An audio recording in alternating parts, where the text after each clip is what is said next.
My name is Jason Charlie, and in today's video, we're diving deep into Stranger Things Season 5, Episode 1. Just a few days ago, Volume 1 officially dropped, featuring 4 brand new episodes. And yes, I'll be making individual explanation videos for all of them. So make sure you subscribe to the channel so you don't miss any of those breaks. Episode 1 begins with a flashback. We see Will Byers trapped alone in the Upside Down. He's hiding in his small shed near the backyard when suddenly a Demogorgon appears, hunting him relentlessly. Will climbs up a tree, trying to escape, but the Demogorgon follows him up. And when Will jumps to the next tree, he slips and falls. Instead of killing him, the Demogorgon takes him to the Hawkins library and, surprisingly, hands him over to Vecna. Vecna doesn't kill Will either. Using his powers, he forces multiple upside-down roots and organisms into Will's mouth. One of those organisms is the very creature that later comes out of Will in Season 1, the one Dustin keeps as a pet, Dart. Vecna keeps Will captive in this horrifying condition. Cut to present day, November 3rd, 1987. We first see Mike's house. Mike's little sister Holly has begun seeing someone that nobody else can see, making her withdrawn and distracted. Joyce, along with Will and Jonathan, is currently living at Mike's place, leading to total chaos in the house. Mike, Will, and Holly leave for school. Meanwhile, at a Hawkins radio station, Robin is now a radio jockey, and Steve Harrington helps her by playing sound effect tapes during her shows. Robin reveals that after the destruction in Season 4, Hawkins is officially under lockdown. No one can leave the town, and outsiders aren't allowed in without military clearance. The crack in Hawkins from the previous season has been sealed with reinforced metal sheets, and the military has built a base inside the Hawkins library right where the upside-down gate lies. Suddenly, Robin's radio broadcast crashes due to technical issues. Steve needs Dustin's help to fix it. But when Steve contacts him through the walkie, we see that Dustin has completely changed since Eddie's death. Emotionally disturbed and unusually rude. Dustin even wears his Hellfire Club t-shirt in Eddie's honor, which angers Jason Carver's friends. They bully him and almost attack him before Lucas, Mike, and Will intervene. Inside the school, we also see a missing poster of 11. The military is still hunting 11. They believe they spotted 11, but it turns out to be a decoy. The real 11 is training secretly with Hopper and Joyce, pushing her powers further than ever. And for the first time, she uses her powers without nosebleeds. She finally has real control. Nancy, Jonathan, Steve, and Robin work together to restore the broadcast tower without Dustin.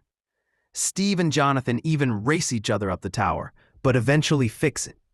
Murray arrives with supplies, weapons, ammo, and a crucial piece of intel. The military is restocking, which means the gates are opening tonight. Dustin steals a snake from the science lab and hides it in his bully's locker. When the locker opens, chaos erupts, and Dustin's bullies get furious. Later, Robin uses the fixed radio tower to send a coded broadcast to the entire group, informing them that in 2 hours, the military convoy will enter the Upside Down. Hopper will sneak into the convoy, while Steve, Dustin's van, Lucas, and others track the convoy route on the surface, keeping constant radio contact with Hopper inside the Upside Down. 11 offers to join Hopper tonight and kill Vecna, but Hopper refuses.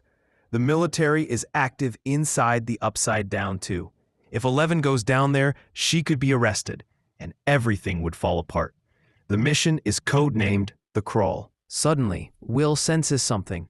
He feels dizzy, the world spinning around him. A clear sign that Vecna might be returning. Meanwhile, Holly again sees the mysterious imaginary figure. Her teacher notices and decides to inform her parents. Inside the upside-down military base, Dr. K is informed that 11 is still missing. We see grotesque experiments on demogorgons. Their skulls cut open.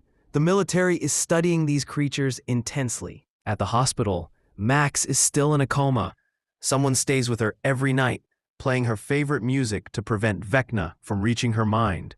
Will discovers that Robin is secretly aiding Nurse Vicky and awkwardly walks in on them. At Eddie's grave, someone has written "Burn in Hell" in blood.